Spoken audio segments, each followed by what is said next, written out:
반갑습니다. 저는 고신대학교 신학과 우병훈 교수입니다. 오늘 저는 여러분들과 함께 성경신학 스터디 바이블에 대해서 좀 나누고자 합니다. 이렇게 두꺼운 책이죠. 2900페이지가 넘는 책인데 제 얼굴이 이렇게 감춰집니다. 제 얼굴이 작은 건지 이 책이 두꺼운 건지 알기가 힘들죠. 예. 이 책은 여기 보이는 이분 D.A. 칼슨이라는 신약 교수님이신데요. 이분이 책임 편집한 스터디 바이블이 되겠습니다. 국내에서 복 있는 사람 출판사에서 2021년에 번역해가지고 출간한 너무나 좋은 스터디 바이블입니다. 이 스터디 바이블은 제가 이런 별명을 붙여봤어요. 쌉가능 스터디 바이블이다. 예, 여러분 이 쌉가능이란 말 들어보셨습니까? 청소년들이 많이 쓰는 단어인데요. 모든 것이 가능하다 이런 뜻입니다. 이 스터디 바이블만 있으면 정말 여러 가지 성경 연구, 설교 준비, 개인 묵상 뭐 여러 가지가 다 가능하기 때문에 저는 이 스터디 바이블을 쌉 가능 스터디 바이블이라고 이렇게 이름을 붙여보았습니다. 영어로 All Possible Study Bible인 것이죠. 이 스터디 바이블의 5가지 특징을 제가 여러분들에게 소개하고자 합니다. 아까 그 표지에는 하얀색이었는데 지금 여기는 붉은색인데 이 하얀색 커버를 벗겨내면 이렇게 붉은색이 나옵니다. 굉장히 표지가 자극적인데 어쨌든 너무나 좋은 스터디 바이블입니다. 그 특징을 하나씩 소개해 드리고자 합니다. 첫 번째로 이 스터디 바이블은요. 성경의 숲을 보게 합니다. 이 책은 성경 전체의 맥락이 어떻게 흘러가는지를 너무나 잘 보여주고 있습니다.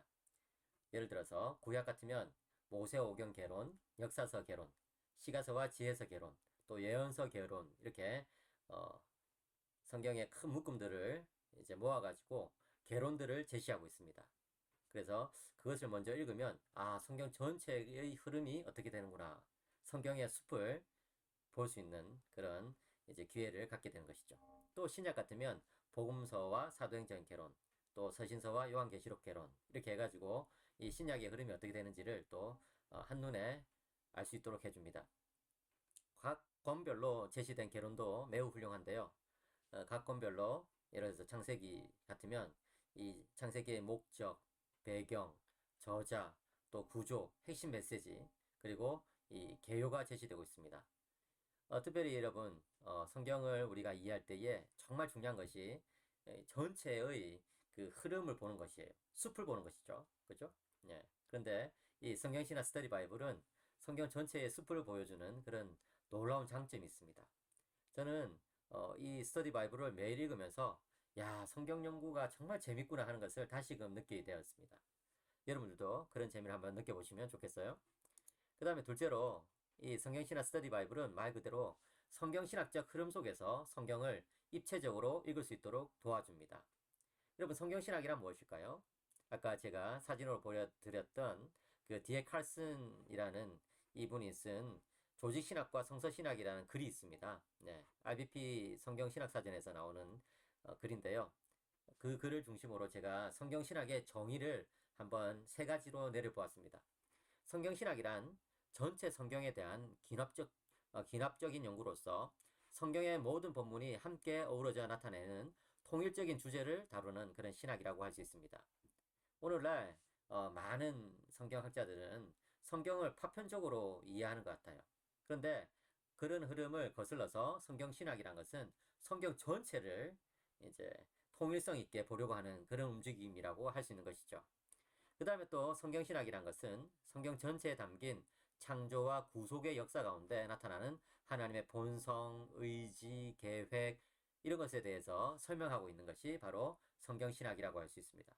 물론 하나님에 대해서만 그렇게 설명하는 것이 아니라 아울러서 인간의 본성, 또 인간의 목적, 인간의 이야기 이런 것들을 정말 멋지게 펼쳐 보여주는 것이 바로 성경신학의 목적이란 것이죠. 또한 성경신학이라는 것은 구속사에 관심을 가질 뿐만 아니라 성경의 중심 주제들을 통일성 속에서 연구하면서 또한 개별 성경 본문의 장르나 또는 다양한 문학적 구조에도 관심을 기울이는 그런 학문이라고 말할 수 있습니다. 여러분 여기서 말하는 이 구속사라는 것은요. 구속 역사의 흐름을 말하는 것입니다. 하나님께서는 우리 인간을 구원하실 때에 이 구원 역사의 흐름 속에서 우리 인간을 구원하시고 계시죠. 그죠? 예. 아브라함을 부르셨다든지 이스라엘 백성을 또 부르셨다든지 또 교회를 세우신다든지 하는 그런 어떤 역사의 흐름 속에서 하나님께서는 구원의 그런 일을 펼쳐 가시는데 이 성경신학은 그런 것을 탐구하는 학문이라는 것입니다. 그리고 또 성경신학은 성경의 중심 주제들을 통일성 속에서 연구합니다. 예. 뭐 예를 들어서 뭐 마가의 신학, 또 바울의 신학, 요한의 신학 이런 식으로 이제 잘라서 연구하는 것이 아니라 이 성경 전체에 나타나는 이 메시지의 내용이 무엇인가, 이 주제가 어떻게 성경 전체에서 전개되는가 하는 것을 보여주는 것이죠. 예를 들어서 성경 전체에서 성전이라는 모티프는 어떤 식으로 쭉 드러나는지를 보여준다든지, 또 성경 전체에서 이 메시아에 대한 가르침이 어떻게 전개되는지를 가르쳐 준다든지, 뭐 또 성경 전체에 나타나는 그런 이 구속의 드라마 속에서 우리가 깨닫게 되는 어떤 중요한 그런 메시지들을 밝혀 보여준다든지 하는 그런 것들이 바로 성경신학의 연구 내용인데요. 이 성경신학 스터디 바이블은 바로 이런 성경신학을 담고 있는 그런 스터디 바이블이라고 할 수 있습니다. 다시 말해서 성경신학적인 그런 관점을 가지고 성경 전체를 살펴보겠다는 그런 어떤 이제 시도인 것이죠. 제가 봤을 때는 그 시도를 너무 훌륭하게 완수해낸 것 같습니다. 예. 이 전 세계적으로 너무나 훌륭한 이 성경학자들이 성경신학적인 관점에서 이제 창세기부터 계시록까지 전체적으로 설명을 하고 있다는 것이죠. 정말 놀라워요. 또 셋째로 성경신학 스터디 바이블은 숲을 보게 해줄 뿐만 아니라 나무를 보게 해주는 그런 특징이 있습니다. 저는 여기서 주석, 관주, 단락 구분, 성구사전, 또 도표 그림 사진 이것에 대해서 말씀드리고자 합니다. 이 성경신학 스터디 바이블에는요, 이 성경 본문이 제시되어 있고 그 밑에 주석이 제시되고 있습니다. 근데 이 주석들이 절대 허접한 것이 아니에요. 제가 정말 여러 이제 권의 주석들을 쭉 다 읽어봤는데요. 이 성경에 대한 최신 주석들, 최신 연구들의 엑기스만 뽑아가지고 핵심만을 간추려가지고 딱 제시하고 있는 것이 특징이에요. 보통 우리가 여러분 이 주석을 어느 때 보게 됩니까? 성경 읽다가 이 부분 참 궁금한데 라고 질문이 생겼을 때 성경 주석을 보게 되잖아요. 근데 많은 성경 주석들이 내가 궁금한 것에 대해서 답을 안 해주는 경우가 너무 많아요. 예. 그런 것은 좋은 주석이 아니죠. 그죠? 예. 그런데 우리가 성경 읽을 때 궁금한 부분들에 대해서 이 성경신학 스터디 바이블에 나오는 이 주석들은 너무나 이게 탁탁 집어가지고 잘 설명하고 있습니다. 예를 들어서 저는 작년에 2020년에 룻기 상실에서 체험으로라는 책을 냈습니다. 그런데 거기에 이제 룻기 1장의 해석이 굉장히 중요한 부분들이 있는데요. 제가 성경신학 스터디 바이블의 주석을 간단하게 이렇게 이제 잘라왔습니다. 예.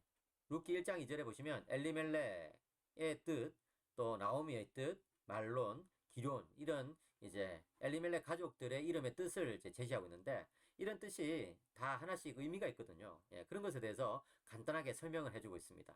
그리고 나서 이제 뭐라고 말하냐면 특별히 이제 말론이나 또 기론 이런 사람 같은 경우에 이제 말론은 룻의 남편인데 약골 또는 병약한 사람 이런 뜻이다. 또 기론이란 이름은 허약한 사람과 비슷한 뜻이다. 뭐 이런 것을 이제 저도 제 책에서 설명을 했거든요. 근데 두 이름 모두 그들의 어떤 불길한 운명을 예고한다. 이런 내용들을 간략하게 실어주는 것이죠. 네. 이런 것들이 이제 성경을 읽는 데 있어서 도움이 되는 것입니다. 또 1장 3절, 룻기 1장 3절의 주소를 보시면 엘리멜렉의 갑작스러운 죽음은 나오미를 키워야 할 두 아들이 있는 과부 신세로 전락시킨다. 룻기는 이 비극에 대해 어떤 설명도 하지 않는다. 예, 여기서 말한 이 비극이란 것은 엘리멜렉의 죽음을 말한 것이죠. 그런데 여기에 덧붙이기를 이스라엘의 도덕성은 사사시대에 쇠퇴했기 때문에 엘리멜렉의 죽음은 죄에 대한 형벌이라고 생각할 수 있다. 예, 이게 이제 룻기를 이해하는 데 있어서 굉장히 중요한 포인트가 되거든요. 어떤 주석들에 대해서는 어떤 주석가들은 이 엘리멜렉의 죽음에 대해서 전혀 언급을 하지 않는 경우도 있고 또 성경이 이것에 대해서 도덕적으로 판단을 내리지 않기 때문에 우리는 엘리멜렉의 죽음에 대해서 어떤 도덕적인 판단을 내려서는 안 된다 이렇게 말하는 사람도 있는데 저는 그렇게 생각하지 않아요. 이 룻기는 사사시대의 맥락 속에서 이겨야 되기 때문에 이 엘리멜렉이 뭡니까? 여기 나오는 것처럼 흉년 기간에 하나님이 양식을 공급해 주실 것을 믿는 대신 유다 땅을 떠나가지고 이방 지역에 머물게 된 거, 특별히 이 뭡니까? 그모스 신을 섬기는 그런 지역까지 가가지고 거기서 머물게 된 것, 이런 것들에 대해서는 좋게 볼 수가 없거든요. 예. 그런데 이런 부분에 있어서 이 주석은 굉장히 짧지만 분명하게 포인트를 딱 잡을 수 있도록 이런 주석을 넣어주는 것이죠. 예. 저는 이런 것들이 굉장히 탁월하다고 생각합니다. 두 번째로 관주인데요. 관주는 성경과 성경을 연결해서 보도록 도와주는 것인데, 이 성경 본문, 이 성경 신화 스터디 바이블의 성경 본문 옆에 보면 관주가 계속 나와 있습니다. 네. 그래서 제가 로마서 1장 19절, 20절의 관주를 이렇게 가지고 왔습니다. 로마서 1장 19절 보시면 이는 하나님을 알만한 것이 그들 속에 보임이라 하나님께서 이를 그들에게 보이셨느니라 라고 돼 있어요. 예, 이게 이제 보통 말하는 자연계시 또는 일반계시를 뜻하는 것이죠. 예, 그것에 대해서 사도행전 14장 17절을 보라 이렇게 해가지고 거기 보시면 또 일반계시 또는 자연계시에 대한 그런 이제 내용들이 나오거든요. 예, 그래서 성경을 정말 통일성 있게 읽을 수 있도록 해주고 있습니다. 그 다음에 로마서 1장 20절에 보시면 창세로부터 그의 보이지 아니하는 것들 곧 그의 영원하신 능력과 신성이 그가 만드신 만물에 분명히 보여 알려졌나니 라는 이 부분에 있어서 시편 19편 1절에서 6절을 보라 라고 이제 관주가 붙어 있어요. 시편 19편 여러분들 다 아시죠? 그죠? 예.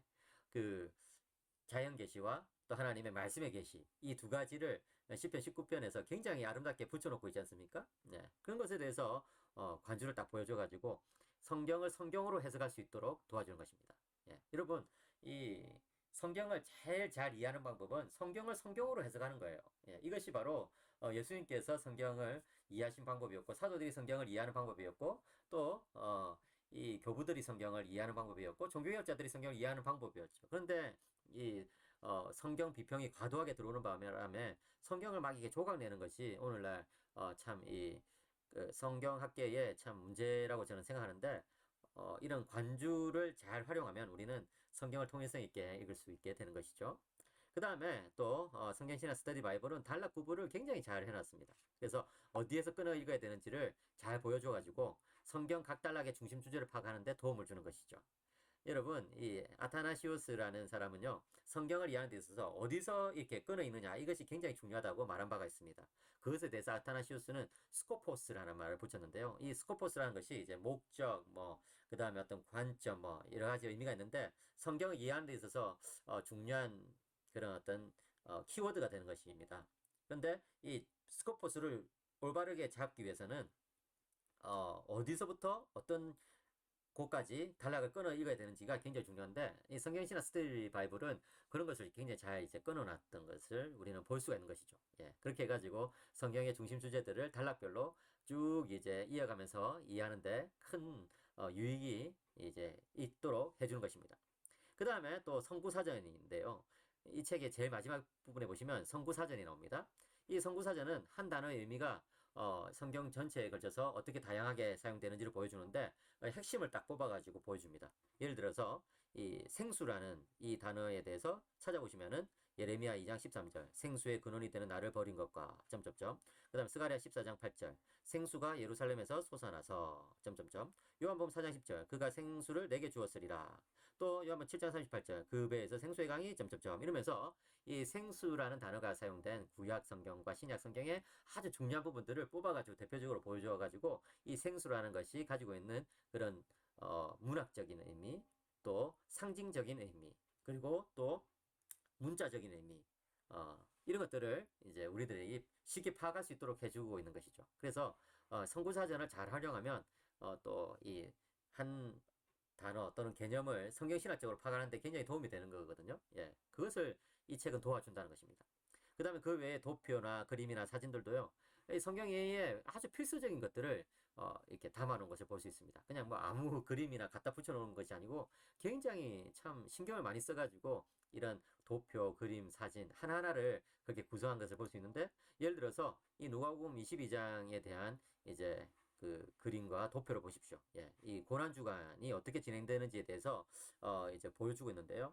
여기 보시면은 이제 예수님께서 금요일 날 베다니에 도착하시고 그 다음에 이제 토요일에 안식일을 보내시고 그 다음에 이제 일요일에 승리의 입성을 하시고 하면서 이제 쭉 이렇게 이 예수님의 그 십자가에 달리시기까지의 그 한 주간이 어떤 식으로 이루어진지를 보여주고 있는데 이 그림과 함께 이런 어떤 도표를 삽입해 가지고 일목요연하게 우리가 이 고난 주간을 한번 쭉 그 고찰해 볼 수 있도록 도와주는 것이죠. 예. 이런 것을 보면 참 굉장히 신경을 많이 썼구나 하는 것을 알 수 있습니다. 제가 가진 것을 이제 그림을 이렇게 붙이다 보니까 중간에 좀 그림이 잘려지긴 했는데 어쨌든 이 원래 원본으로 책으로 보시면은 굉장히 그림도 참 선명하고 인쇄가 아주 잘 되어 있는 것을 볼 수가 있습니다. 이제 넷째로 이 성경신학 스터디 바이블은요, 성경 각 권을 주제별 소논문을 통해서 더욱 깊이 묵상하고 이해할 수 있도록 도와주고 있습니다. 예. 이 책의 마지막에 보시면은 아까 제가 이제 그 여러 이제 선구사전이 나온다고 그랬지 않습니까? 여기 선구사전. 근데 이제 선구사전 바로 앞에 주제별 소논문이 28편이나 실려 있어요. 예. 그래서 그 주제별 소논문을 하나씩 하나씩 읽으면 와, 성경이 이해하는데 굉장히 큰 도움을 받을 수가 있습니다. 예를 들어서 저는 요즘 히브리서를 연구하고 있는데요. 히브리서를 읽는다면은 히브리서 성경 본문을 또 열심히 읽어야 되겠죠. 또 그것과 관련된 관주를 통해 가지고 다른 본문과 연결시켜서 읽어야 되겠죠. 그리고 또 그 밑에 나오는 주석의 도움을 받을 수 있겠죠. 그리고 또 히브리서 개요에 대한 그런 도움을 받을 수 있겠죠. 근데 그와 함께 이 책의 마지막에 실려 있는 소논문 28편 가운데 언약에 대한 논문, 또 율법에 대한 논문, 성전, 제사장, 제사, 아들됨, 또 선지자들과 예언 등에 대한 이 논문들이 이렇게 있다는 것이죠. 그래 그런 것들을 찾아서 읽으면 히브리서를 이해하는데 굉장히 큰 도움을 받게 됩니다. 예. 히브리서 보면은 언약, 옛 언약과 새 언약의 대조라든지 또 율법의 의미라든지 또 성전의 개념, 제사장의 개념 뭐 이런 것들이 뭐 굉장히 계속 나오거든요. 그죠? 예. 물론 히브리서는 이 성전 자체보다는 이제 이 성막의 개념으로 많이 이제 우리는 설명하고 있는데 아무튼 이런 것들을 우리는 통해 가지고 성경 각권을 이해하는데 더 큰 도움을 받을 수 있다는 것입니다. 그래서 이 주제별 소논문도 매우 유용하다는 것을 말씀드리고 싶고요. 이제 마지막 다섯 번째로 이 성경신학 스터디 바이블은 개인 묵상과 성경 공부 준비, 설교 등등에 다 도움이 되는 거예요. 예. 이것이 책의 아주 큰 특징이라고 저는 생각하는데 정말 여러분 이 좋은 책은요. 그 책을 읽는 독자들이 자기가 원하는 그런 바가지를 가지고 와가지고 자기가 원하는 만큼 물을 떠서 마실 수 있도록 그렇게 해주는 것이 좋은 책이라고 할 수 있거든요. 예, 아주 그 맑고 깨끗한 그런 어떤 그 우물이나 또는 이제 샘물처럼 말이죠. 그런데 이 성경신학 스터디 바이블이 그런 것입니다. 예, 다양한 독자들이 모두 각자의 필요와 요구에 따라서 이 책을 활용할 수 있도록 그렇게 도와주는 거예요. 그래서 저는 이 책이 너무 좋습니다. 그래서 저는 이 책을 주변 분들에게 많이 소개하고 있고 또 학생들에게 많이 소개를 하였습니다. 그래서 저는 이 성경신학 스터디 바이블을 쌉 가는 스터디 바이블이라고 이름을 붙인 것입니다. 이것만 있으면 정말 모든 것이 가능하겠다 이런 생각이 드는 것이거든요. 정말 저는 이 정도의 깊이를 가진 스터디 바이블이 다시 나오기는 힘들지 않을까 하는 생각이 듭니다. 저는 이때까지 여러 종류의 스터디 바이블을 이제 읽었습니다. 뭐 제가 가지고 있는 것도 뭐 여러 권이 있거든요. 영어로도 가지고 있고 또 우리말 번역으로도 가지고 있고. 그런데 이 성경신학 스터디 바이블만큼 저희 손길을 계속해서 끄는 그런 스터디 바이블은 없는 것 같아요. 제가 요즘 성경을 연구하면서 성경신학 스터디 바이블을 자주 펼쳐보게 되거든요. 그래서 야 너무 유용하다. 예. 이 성경신학 스터디 바이블은 이렇게 책으로 나와 있을 뿐만 아니라 또 그 리디북스 같은 곳에서 활용할 수 있습니다. 전자책으로도. 예. 그래서 여러분들이 다양한 용도로 이 책을 활용하시면 성경을 이해하는데 너무나 큰 도움을 받으실 수 있을 것입니다. 그래서 저는 이 성경신학 스터디 바이블을 스터디 바이블계의 고전이다 이렇게 부르고 싶어요. 그래서 여러분들이 이 가정마다 또 개인마다 이런 책을 하나씩은 소장하고 계시면은 성경을 보다 더 즐겁고 또 풍성하게 누리고 또 이해하고 연구하고 묵상하는데 큰 도움이 될 것입니다. 특별히 저는 신학도들에게 이 성경신학 스터디 바이블을 꼭 소장하라고 말씀드리고 싶어요.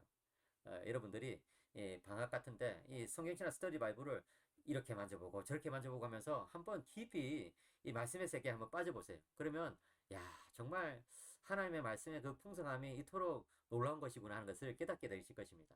또 설교자들에게도 마찬가지. 설교의 기본적인 어떤 이제 구조를 잡고 또 핵심 메시지를 뽑아내는 데 있어서 두꺼운 주석을 읽는 것도 도움이 되겠지만 성경신학 스터디 바이블을 통해 가지고 먼저 이제 전체 본문을 관찰하면 설교 준비에 아주 큰 도움이 되실 거라고 저는 생각합니다.